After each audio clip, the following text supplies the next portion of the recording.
আমরা এখানে ধর্মনগরের কৃষ্ণপুর স্কুলের সামনে একটা গাড়িকে ডিটেইন করি।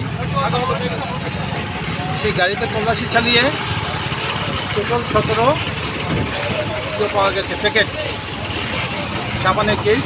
17 প্যাকেটে 200 গ্রামের উপর আমরা হিরোইন পেয়েছি, বিশুদ্ধ হিরোইন, যেটার বাজার মূল্য প্রায় 2 কোটি টাকার উপরে।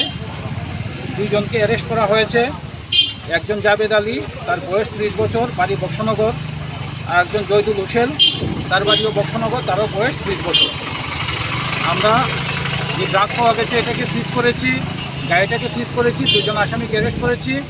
ধর্মনগর থানাতে এনডিপিএস কেসের তদন্ত চলছে।